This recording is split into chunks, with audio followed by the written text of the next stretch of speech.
स्वप्न था कि बदलाव हो जाएगा, पर वो स्वप्न वो महास्वप्न है, हम सब देखते हैं। तो अपने लिए जो देखा जाए वो स्वप्न, और दूसरे के लिए जो देखा जाए वो महास्वप्न। तो हम सब स्वप्न भी देखते हैं, महास्वप्न भी देखते हैं। तो आपकी अनुमति है तो मैं इसे पढ़ूं। सबके लिए जो देखा था कॉम्पोजिट बिगर इस कविता का शीर्षक है नारी, और ये 8 मार्च 1975 को लिखी गई थी। पंख भी है खुला आकाश भी है, पंख भी है खुला आकाश भी है, फिर ये न उड़ पाने की मजबूरी कैसी।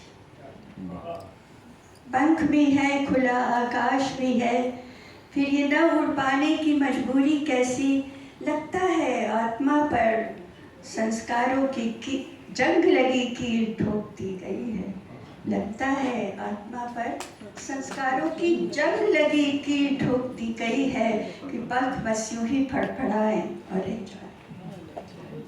तो दूर गगन की नीलिमा में ऊपर, बहुत ऊपर जाकर, दूर गगन की नीलिमा में ऊपर, बहुत ऊपर जाकर, परों को बस यूं ही फैलाकर तीरते रहने की उमंग एक अनकही अबूझ पीड़ा से छटपटा छटपटा कर मर गई है, और उसकी एक ओर झूल गई निष्प्राण गर्दन में समाज ने फूलों के हार पहना दिए हैं, कि गुलाब की सजावट और जूही की खुशबू तले उसका सिहरा देने वाला करुण रूप।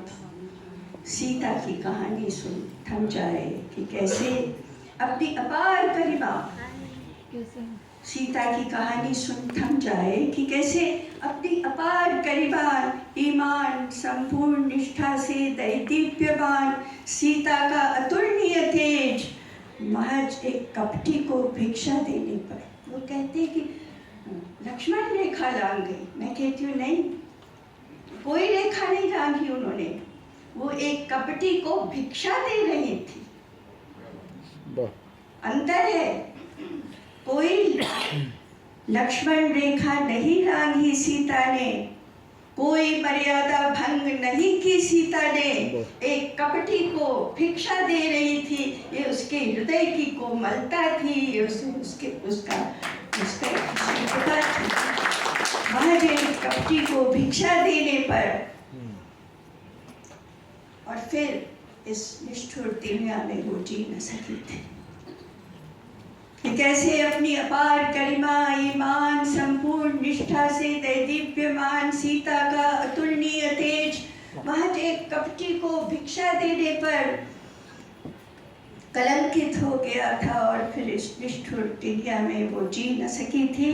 तो आओ आज समय की चट्टान पर प्रहार करें, जो आप कर रही हैं, जो आप लोग कर रहे हैं। तो आओ आज समय की चट्टान पर प्रहार करें, कि फूट के निकला अमृत का कोई सोता निर्जीव सी सीताओं में प्राणों का संचार करे।